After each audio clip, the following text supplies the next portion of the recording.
such cyber frauds? How should we strengthen the country's digital infrastructure from cyber criminals and also to place in a robust cyber security infrastructure as India's digital infrastructure grows? You know that UPI is one of the most popular and also well-efforted way to ensure that there is seamless transfer of money through your e-wallets as well as being connected to your accounts in banks. But this is becoming an issue. Why is it? Because there are certain structures. You should understand that every system, whether it is software or a security aspect added to it, is only foolproof. So there are cyber criminals out there who are trying to in fact ensure that they can exploit some of the weaknesses in the structures, and that exploitation is in fact used to go ahead and fool you. A lot of people have been reporting the issue about their money being taken away from them because they try to use a digital gateway.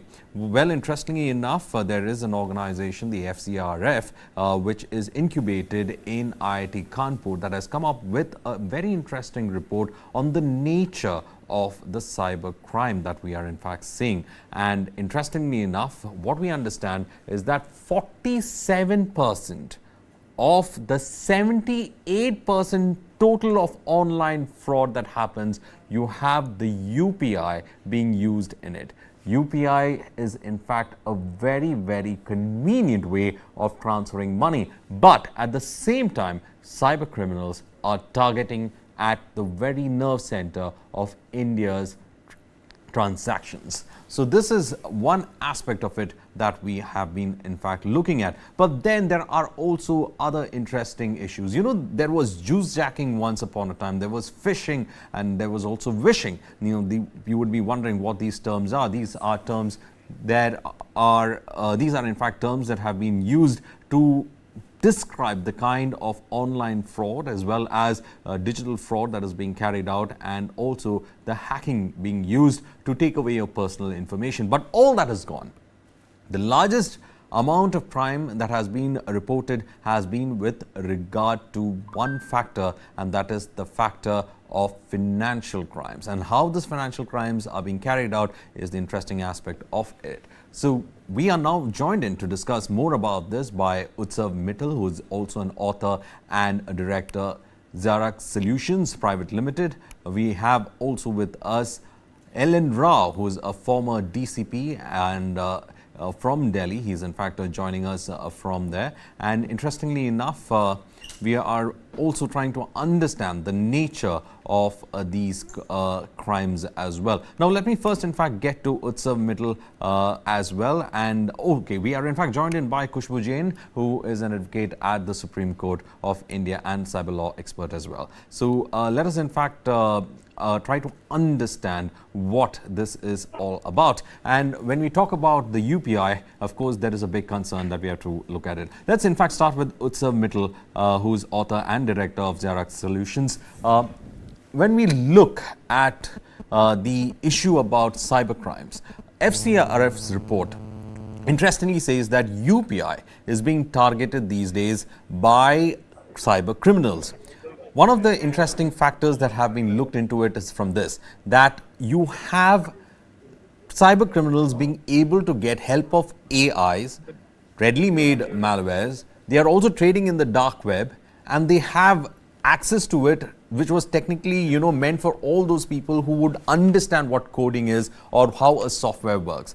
That need not be the expertise anymore. You can actually hire to get things. Is this what is leading to rise in cybercrimes and even the audacity to go ahead and fraud people using UPI? Yes, so that's a very valid, point that you have raised. So, in fact, this has been, in the dark web for, quite some time. So it's like kind of plug and play. So it's a complete economy, complete underground economy, which is prevalent nowadays. So what happens is, so if you have seen the reports, the police, they are saying that unemployed youth from the tri-junction, these unemployed youth who used to, get into petty crimes like cattle, thieving and other kind of cattle theft and other kind of crimes. Now they have started doing something, in the cyber criminal or in the financial crime space. So the whole reason behind this is easy availability of plug and play tools, wide and easy availability on the dark web. So any person who has some basic knowledge of computers, he can simply go and use bitcoins to make payments, and he will get a panel, kind of a ready to use software, and that panel can be used to target users, unsuspecting users, and then they make money out of it. So that is the real fact, and that is what is confusing for the authorities, that unemployed youth who are not even that educated, even they are getting into that. So it's all about the I would say the money. Also, we have with us Shashank Shekhar, who is also, the person who went with that FCRF report. And let's get, let's hear from the horse's mouth itself. Shashank, I was going through that report, and there was a lot of interesting things to me that came out of that report. Online fraud, especially when it comes to financial transactions, has pipped over everything, everything that even we journalists cover. So in that, the attack on UPI or using UPI to defraud people is the highest. I mean, how did you come up with the study, and were you also surprised with that statistics? Thank you so much for asking that question. I would want to tell you the purpose of this report. In 2020, when the pandemic happened, so everybody was forced to shift to digital platform, right? From a businessman to working in professionals to farmers. Everybody moved to digital platform, and everybody had to adopt it. And then in 2020, we saw a sudden rise of cybercrime. And that is when, these financial frauds rose exponentially, and also especially UPI, because UPI is there in everybody's phone.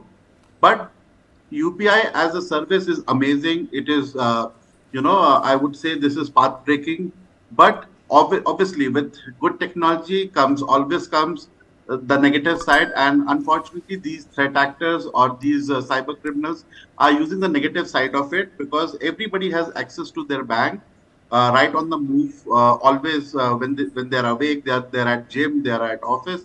So it's very easy to target people now, and through social engineering or through phishing attack, now they are trying to get their money out of their UPI wallet. How does that function? I mean, I just wanted to understand, because I know it's a double-edged sword when you actually say, how they do it, because there are really a lot of people who would try to get that information out, but not revealing that kind of an effort. Where is that vulnerable point that they try to use UPI?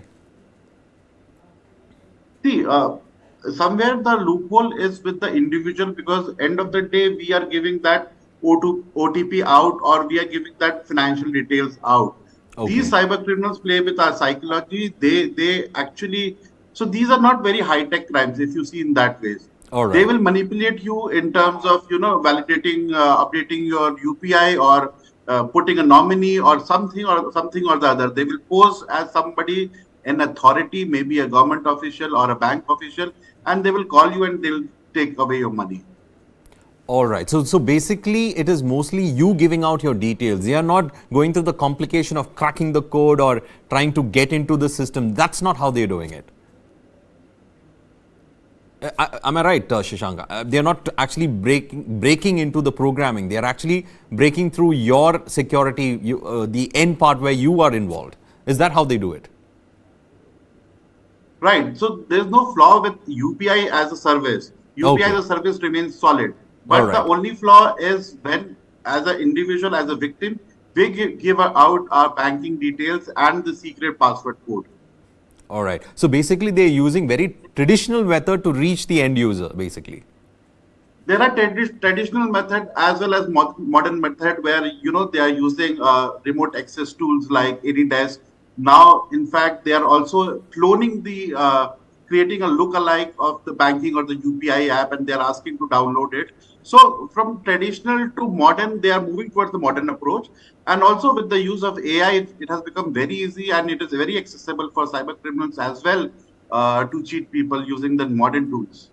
Well, let me in fact get the people who are on the law enforcement side of this. Let me get Mr. Rao into the discussion. Mr. Rao, you know, we were speaking about NU once upon a time, and you said that NU had emerged as the center of cybercrime, and now this particular study by FCRF says that Bharatpur is emerging as the center of crime. It looks like there is not going to be one center. There's going to be several centers, as many of them are finding it quite lucrative when it comes to actually fleecing people on the online platform. So you have been a law enforcer, and now you're probably looking at how you know, it could be you know, looked at. But there is a particular social strata that we are looking. There is a social profile to these people who are engaged in these crime. Could you just throw some light on that?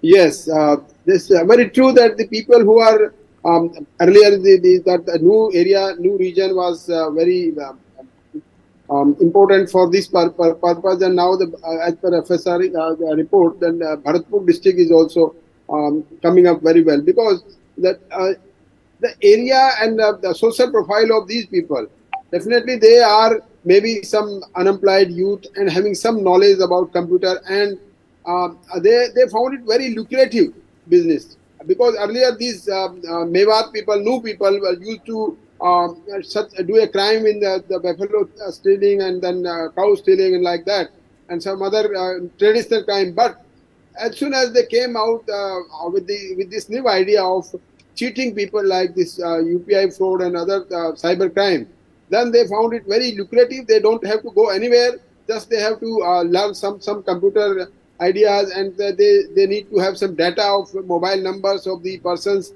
and they do it. They keep on doing it hit and trial basis. I must tell you that when we arrested some people in this cyber crime, they on their interrogation it was revealed that they have a data, that data is available, the mobile data is available in market, and they used to call these people, and they mostly target the people who are senior citizens, or who are retired persons, or some youth also. They are who are very with the idea of getting some more and more money out of it. So they know the tendency of these people, and they know the psychic situation of the probable victims of cybercrime, and they give them a chance that they will themselves give their account details, and in most of the time they pass on their OTPs also. As you rightly said that earlier, spoken also said that the UPI is very strong, no problem, but these cyber crime criminals take out the information from ourselves, from the victims itself, and that's why they become a very soft target for that. And with the idea of some, you can say, something like that you can greediness, or to become a very healthy or wealthy people in a very short time. Such people are fall prey of these cyber criminals, and they also come with a lot of ideas. You can say, when they say that your BSCS this electric connection is going to be cut, and then your account is to be and you need to update your KYC and all these things. And people who don't know about it, they are so much ignorant, they fell prey into their tactics, and that's why they are successful. Right. Let me in fact get in Khushbu Jain, who is advocate at the Supreme Court of India and also a cyber law expert. Khushbu Jain, you heard how we were starting off with the discussions, and how UPI, I thought when I read that report that UPI was being targeted, you know, some way in a programming way, or you know, hacking into the system, and that would have been a concern. But it looks like it's mostly from the end user it is being targeted, rather, because the end user security is being you know, compromised, and then they get access into the system. But the kind of cases that you see, how easy or difficult is to actually build evidence when something like this happens?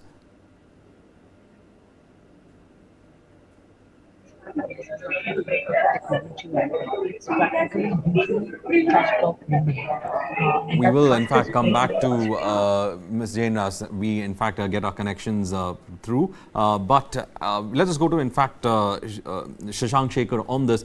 I was also going through that particular report, and I could in fact see that you were talking about the vulnerabilities in the UPI system. So when you were talking about the vulnerabilities, could you just in fact a little more specify as like where is that vulnerability? It's at the end user's level, because the person is giving up his security details, and then you were talking about the KYC norms as well. So why is it that the KYC norms are not up to the mark, and probably we need to make it more robust, and also this awareness level that we are talking about? So let's start off with the vulnerabilities in the system. The system as such might be robust, but the users of the system seem to be the vulnerable ends of it, isn't it? Right. So, there are, as you said, awareness and vulnerability. I would like to combine the two of it. There are a lot of users who were forced to, shift on UPI platform, because during the pandemic, if you have to make a payment, then you have to use UPI services, and that's also very handy, very easy. But my parents who are senior citizens, or the relatives who live in rural areas, they are not very adverse with such technologies. Say suppose a caller give them a call, giving them details, sir, you are so and so bank customer, and we are updating your for updating your UPI, you have to give the OTP which we have sent. So they fall prey to such crime, because they are not that aware, and also they don't know how to use these technologies.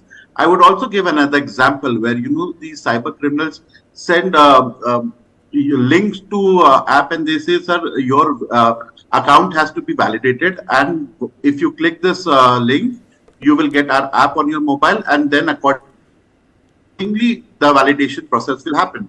But unfortunately, that app is a remote access app, which actually gives access to the cyber criminal of their entire mobile phone. So now whatever they type on their mobile, they can see it, and they can easily withdraw the money, and whatever OTPs they are generating on their phone, they don't know that even the hacker or the cyber criminal is seeing that. So awareness plays an important role here. And as you were mentioning about KYC, so I think the entire financial fraud ecosystem which is running now in India is because of weak KYC, because these cyber criminals are getting, there are two things very important here. A is mobile connection, mobile phone, and B is bank account. So these cyber criminals are getting both the bank accounts and the mobile phone number on fake identities. This also helps them in staying anonymous. So in case of investigation, any police officer first traces that where this bank account belongs to, and number from which the call came. And when they trace back, they go to different ends, and that man probably may be a laborer or a farmer, or maybe an unemployed man in his 60s or 70s. But these cyber criminals take these accounts on rent, and they misuse it. So there is the loophole. We need a very stringent KYC rule in India. So stringent KYC rule. I think we have Khushbu Jain back online. I think the line has in fact improved right now. Khushbu Jain, I was asking that question: how difficult it is to build a case when it comes to this kind of fraudulent activities? Because it is so well done these days. AI generated malwares. You can buy the softwares, and then you can hire people who understand how the system functions. It looks like the person might not even know that his money has been taken, because if you look for the evidence, it looks like that person himself has operated the entire system and has taken the money out. So it becomes very complicated for law enforcement agencies to actually build a case. Is it possible to build a case, and how do you build it that is an evidence that is credible before the court?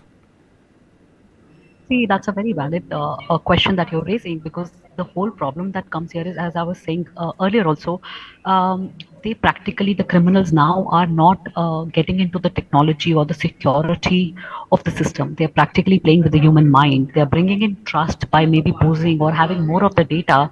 They're playing with the human mind. And when the moment somebody has a trust, I'll just give an example. If somebody calls you from your bank and that I'm calling you from your bank and you're getting XYZ offer or upgradation or anything, you say that, how do I trust that you're calling from my bank? They tell you that this is your last credit card number or a bill, or this is this is your detail. That's where you feel that, okay, this detail only my bank officer would be having. That's where that trust comes in. And the moment that trust comes in, you become gullible, and that's where they start committing crime, that they make you go to an extent that you even install a team viewer kind of an app or you click on link and you start doing transactions where they ask you to do it, or you even go on sharing OTP, which is being publicized so much from bank, from government and every other place, that do not share your OTP, do not share your credentials. Still you go on doing that because they gain your trust that they are calling from your bank and that is for your betterment. One, the aspect that they'll give you a lucrative offer. The second, that they'll say that they are coming from a genuine source.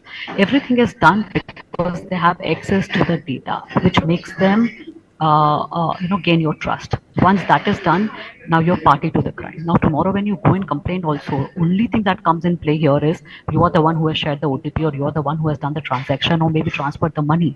How are you claiming back the money? The bank is not responsible for it. Now that's where when you go that, okay, let me go and file an FIR because I've been cheated, comes the aspect, because we are still at the state that these kind of crimes happen. uh, uh, Forensics come in play, how the evidence has been procured and presented in the court place. That's where I think we as a country are yet growing, and I think across globe also they are facing the same challenges, because every day new modus operandi, new technology is coming in place with these criminals, cheap technology coming in place, and with AI now, apart from helping them orchestrate a crime, the way that AI is coming in place, it's very difficult to even reach these places. Help of VPN, help of SIM cards, which you're talking about, the fake SIM cards, which I think the earlier panelist was talking about, that you can have SIM card from any number, and the way that system is. So for the police to reach to you, to the criminal, it's becoming very difficult, and these are the incumbents to reach them. Till the time we don't solve all these problems, even if you have law in the country, it is an helpless situation, because you can't enforce it, and because you're not being able to enforce it, that number of those hotspots are increasing every day. A lot of times the people who are committing this crime in the town are not aware about the kind of crime that they are committing. All they know is they have to sit, maybe call people. They are part of that entire orchestration of the crime. They are getting maybe a little money. They don't know that they are committing such a big crime. All they have to do is little job which they've been asked to do. So, and they are again gullible people, and they're getting monthly money, and then 10 of their friends are doing it, so they feel, okay, we should also join it. And the one who are doing it, they feel that it's absolutely fine, nobody's going to come and pick you up, because it's you can go scot free in that. So I think that entire lacuna, right from how enforcement can be done, after the enforcement part of it, when you even arrest them, what kind of evidence you collect and how that entire evidence preservation is done plays a very important role, because even after the arrest, if somebody goes scot free in the court, again it's the same cycle, that they'll be absolutely fine, that nothing happens. So that entire process has to go robust, and we are developing, and I think we have Utsavji over here who will very clearly talk about how electronic evidences are perishable, and what all the challenges we are facing when it comes to electronic evidence. So I Well, in think fact, all I was these going things to have to be Utsav looked through, and itself in for the next question. efforts have to put.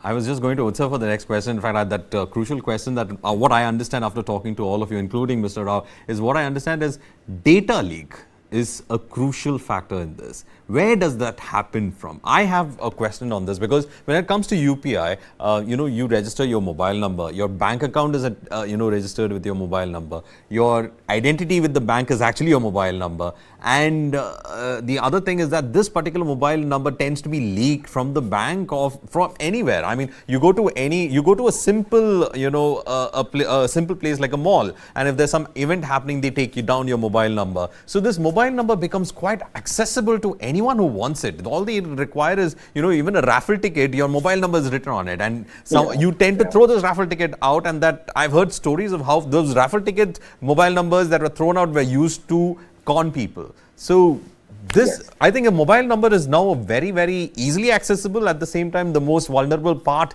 in this entire aspect of security when we talk about. Is that the case, Utsav? So that's a very, very valid point that you have raised. So, I would not want to give my address to any all and sundry. Only some people who I'm really trust, I will give them my address.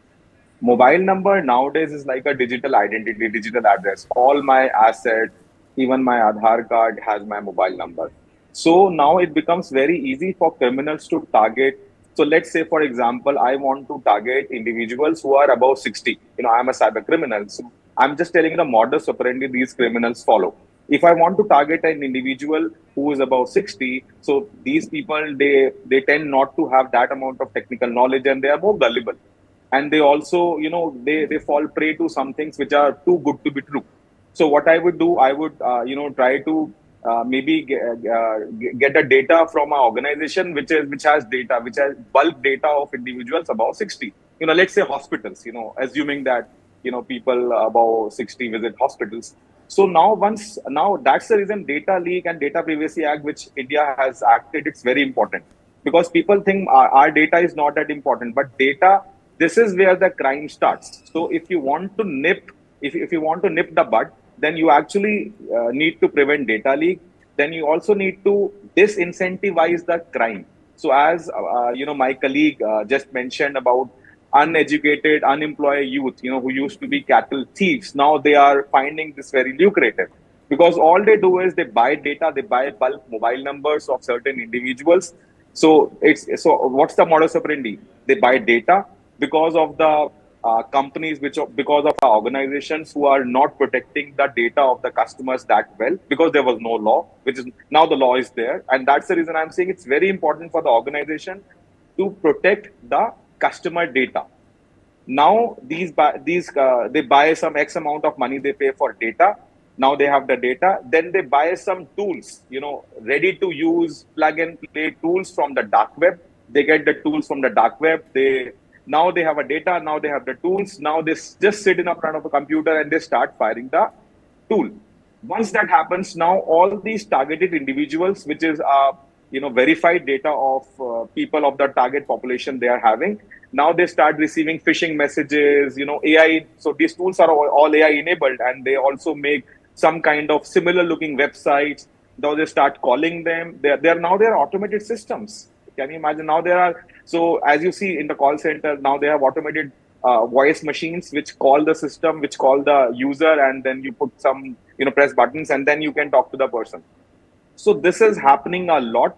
And so that's the reason the cybercrime is increasing. It is very easy to use. The government is doing their bit. But if I talk about why is it, increasing so much, it's the incentive is there. The risk reward is very high. And right now, we have immediate. So traditionally, if I wanted to do financial crime, what used to happen? I have heard stories, and there were cases that, you used to have a check. And in the check, there was there used to be a pen which the ink used to disappear. So, they used to change the name, by use of some chemicals, they will just change the pay name. So check fraud used to happen a lot. So nowadays, it's like instant money transfer is there. We have real-time gross settlement. We have IMPS, we have UPI, the limits is increasing. So by that time, the police reaches the criminals, the money is gone. We call it cash out. So I have seen, within 15 minutes, the money was taken out. So there was a case which I was investigating. And in that case, we thought that we will be able to recover the money. So it was around 45,000 rupees. Someone gets a call that, okay, your EMI is due and we are going to give you charges. So these criminals also have, in-depth knowledge about what EMIs are you running. So the person will know that, okay, your car loan EMI is running. So if a normal individual sees that, okay, my EMI is overdue, my CIBIL will get back, so immediately makes the payment. So in this case, what happened, this person made the payment of some 45,000 rupees or something. He was told that the EMI is 2 months overdue. And by the time he came to know, he checked his account. And when he checked the account, he called me. He was like one of the connections. And you won't believe it, the money was taken out and it was routed via 3 banks. So I cannot name them, and finally within 15 minutes, it was taken out from that ATM. So all the crimes happen in real time. So whosoever is investigating any of the agencies, they will tell you this, that right now the crimes are happening real time. And I have seen that happening in less than 15 minutes. So if someone asks me a solution, this data privacy is definitely a step in the right direction. Organizations and individuals should understand that their data is very critical. Their data is important. Do not hand out your mobile numbers, because your mobile number is your digital identity. Everything is connected to your mobile number. Second thing is, I would say from a technological perspective, because we have real-time gross settlement, but we do not have real-time transaction blocking. US has a system of chargeback. So around 15 years back when I was in US, it's a very, a common thing that credit card, some fraud transactions have happened. So in US, what happened that the frauds were all covered, and also there's a mechanism of chargeback.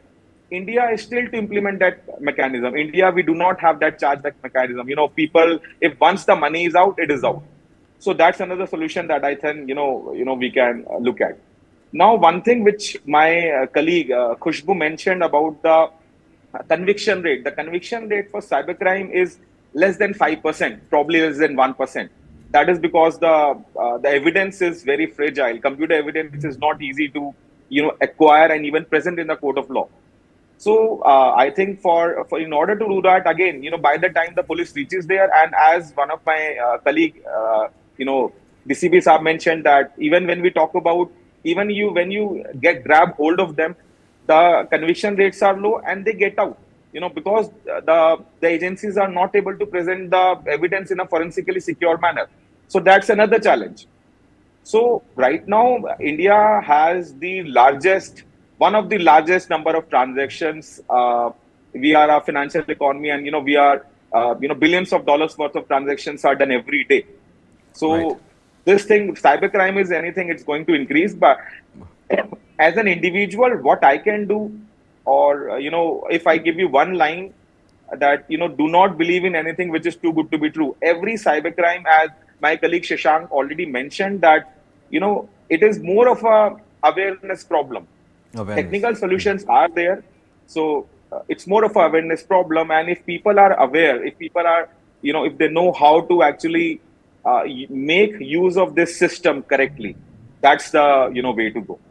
Well, also, I asked all my guests to stay with us. We have to slip into a short break. In that break, let us in fact bring you the big show of the 10 p.m. today. Dialogue, TV9's MD and CEO Barun Das in candid conversation with former Indian cricketer Mithali Raj. We will meet after the short break in a short while itself. But don't go anywhere. Just we slip into a short break right now with the teaser for Dialogue. What happened on 8th June 2022? Sportsperson like Sania Mirza or Saina Nehwal, they get written about more than the women's cricketer. Journalist, for some reason, doesn't like an athlete. The narrative is very different. Don't you think that a very, very focused approach should be there to create an ecosystem for producing champions? There are also some girls, they say like, Didi, school में तो कोई नहीं है हमारा, हम खेलना चाहते हैं लेकिन boys team में लेते नहीं है. In the huddle, do you tell your team members that let's go and fight? Or you tell them, let's go and win? The purpose of you being in the tournament, that you've come to win. Duologue with Barun Das featuring Mithali Raj. World premiere on Connected TV. Tonight at 10. Only on Newsline Live. India's first and only digital exclusive English news stream for Connected TV. Supported by Alliance Broadband. Welcome back. Let's go to, in fact, Shashank Shekhar, as we were discussing about the kind of probable fraudulence that happens when you are engaged in an online financial transaction. And Shashank was, in fact, saying that especially during the period of COVID is when you saw a lot of people being forced to go for online transactions, and probably that popularity of it spread. Shashank, when we talk about these online frauds that happen, we spoke about how there is a profile to it. We are talking about the vulnerable sections in it. Also, in your report, how is it that they have started using AI to actually, scale up the kind of fraud that they are planning to do?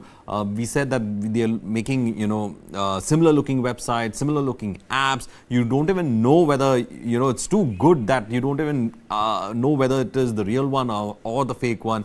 And how is it that they are using AI now? Because right now we are talking about how AI enhanced robotics, we are talking about AI enhanced design, and now we are going to talk about AI enhanced fraud. And how serious is it right now? A very valid question. In fact, if you remember, initially when we used to get these phishing mails, there used to be a lot of spelling errors. There was a lot of missing contacts, and in fact the logos were misplaced. So initially, if you remember, they were not well designed. But with the usage of artificial intelligence, now they can write a proper, well drafted message or email, and in fact they have created lookalike website of all the leading shopping, e-commerce website, banks, and the internet is flooded with it. Although they are taking action from their side, they are identifying it and blocking it, but it is mushrooming every day, and these sites are there, and it has become very easy now. If you remember, a few months back, everybody was getting a missed call, and then we were getting messages about, do you want to do a part-time job? It was all done through the modern tools and artificial intelligence. The mechanism was such that the numbers were automated, the numbers were fed there. Every user were getting a call just for a second, and the call used to drop. So the purpose of doing this was, if you are a business, WhatsApp user, then you have to pay a certain charge to sending first message. Now, if a user get a missed call, they will obviously type it out and say, who is this and what was the purpose of calling? So now the scammers are not even paying money, and they're getting, getting in touch with the client or the victims, and easily they are spreading out these scams. Also, to give example, these all the shopping days are coming. Amazon shopping day or the Flipkart shopping festival is coming. Around it, if you see, there are a lot of fake websites, fake domains which are similar sounding, similar in nature. They pop up and they give very attractive deal. And these are all done using very simple tools. These are not very high-tech scammers who are sitting abroad, but these are scammers who are sitting in village and doing it. So that's the reality of it.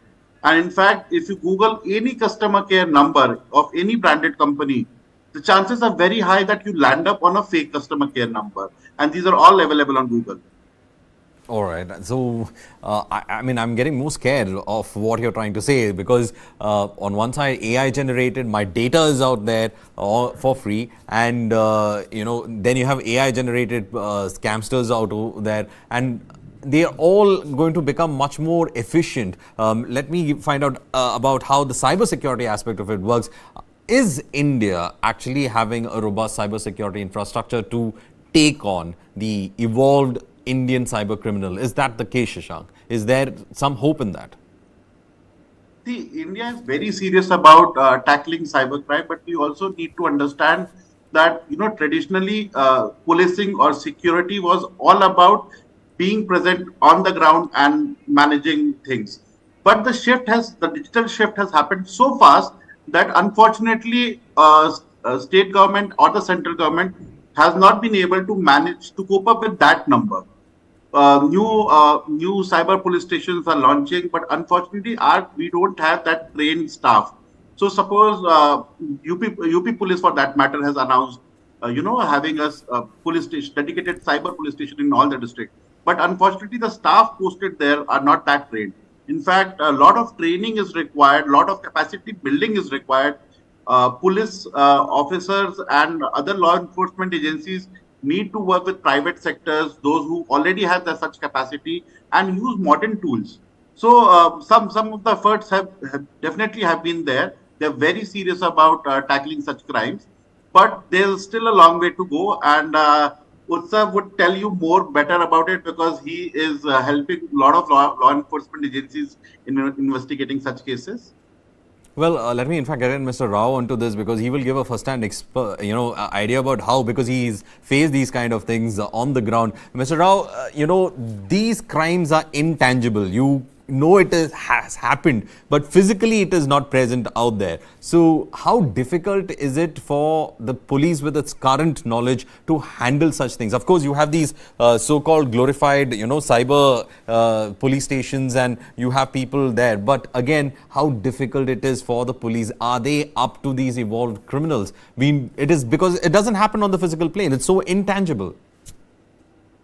Yes, this is the intangibility, and that you may think that this cyber crime is definitely a totally different thing from the traditional crime, because in cyber crime there is no person is seen, and there is no boundary itself also. There is no boundary, geographical boundary is not there. In traditional crime there is a police station jurisdiction, and then boundary is there, and the persons are seen in front of any criminal, the victim. But here you must see that that criminal is not seen, and only they operate with some tools of computer and mobile phone, and so internet facilities. and you rightly said that there are police stations in Delhi. There are cyber police stations in each and every 15 districts of Delhi police. But certainly, if we compare in other states, the Delhi police is more efficient than other things, and the staff is trained. But if we talk about some states, then definitely the situation is very grim. That the staff is not so much trained. They are not capable of handling the cyber criminals. They are under with the passage of time, you must be getting more and more complaints of cybercrime. Definitely, in Delhi itself, there are pouring down almost in Delhi. There are thousands of complaints are in pour down in Delhi itself, because we are moving into the era of this digitalization, and internet services are being used. So that definitely that crime is likely to be increased, but at that same time, the governments and the other police departments should think about it, that they should train more and more staff to deal with the situation, because now that this traditional crime is definitely being shifted over to these cyber criminals. Some modus operandi, if we talk about it, that the criminals use that the EMI of the bank, that EMI is being paid, because they know each and every details of that person to whom they are talking.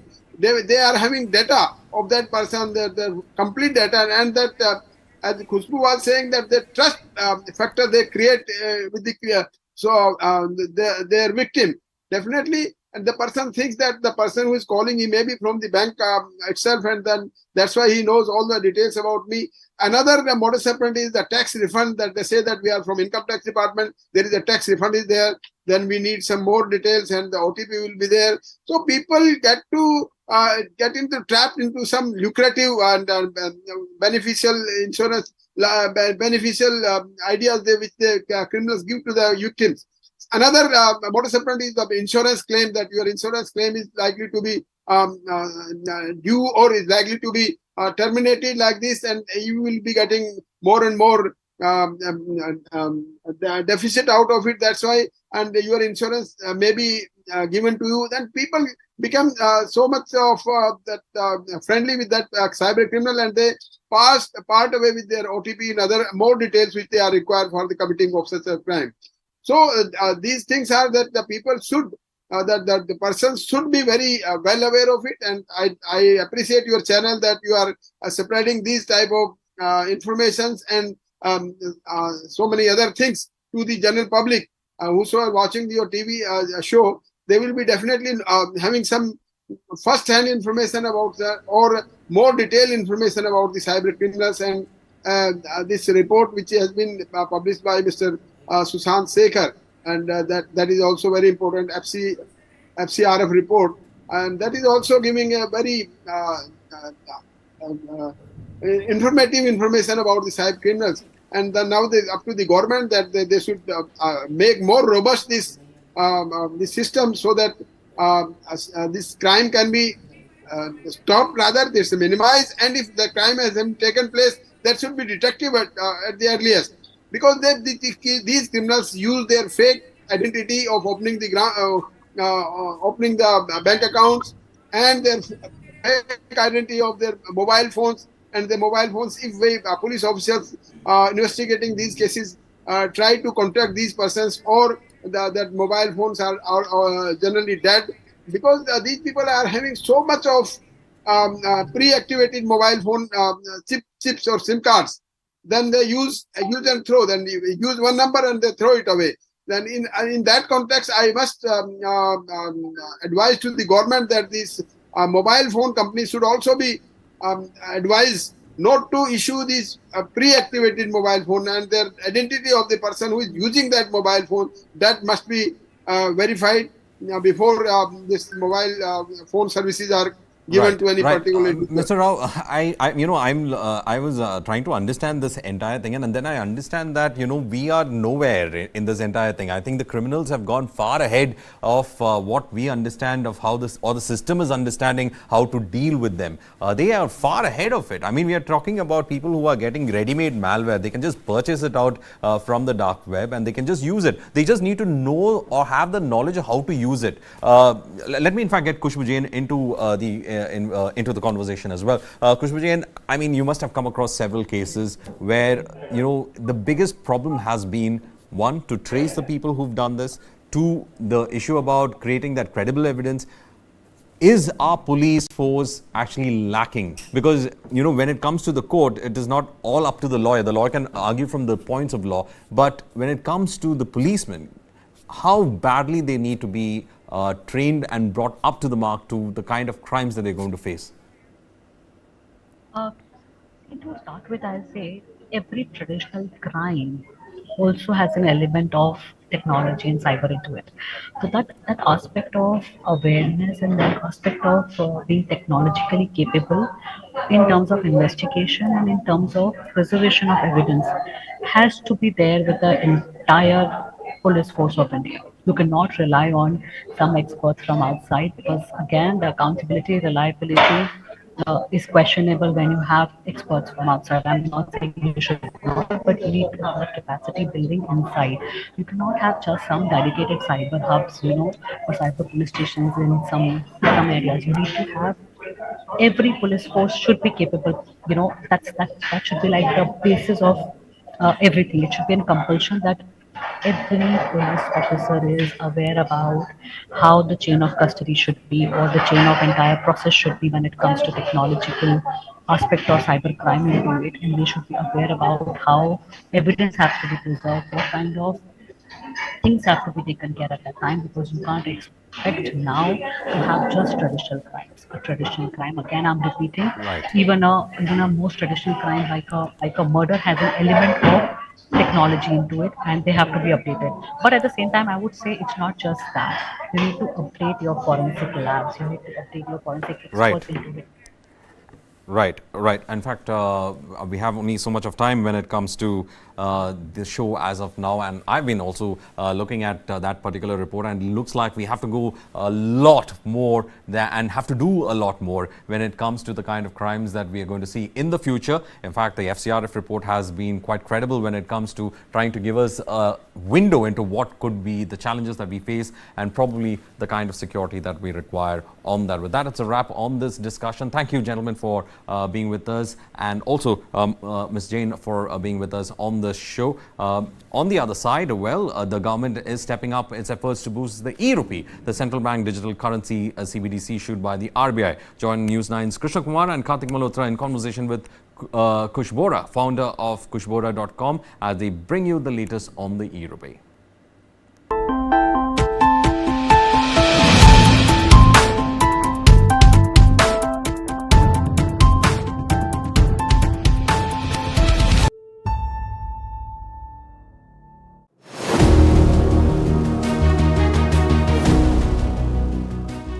साथियों, आज के अखबारों में central bank digital currency की भी काफी चर्चा है। इससे डिजिटल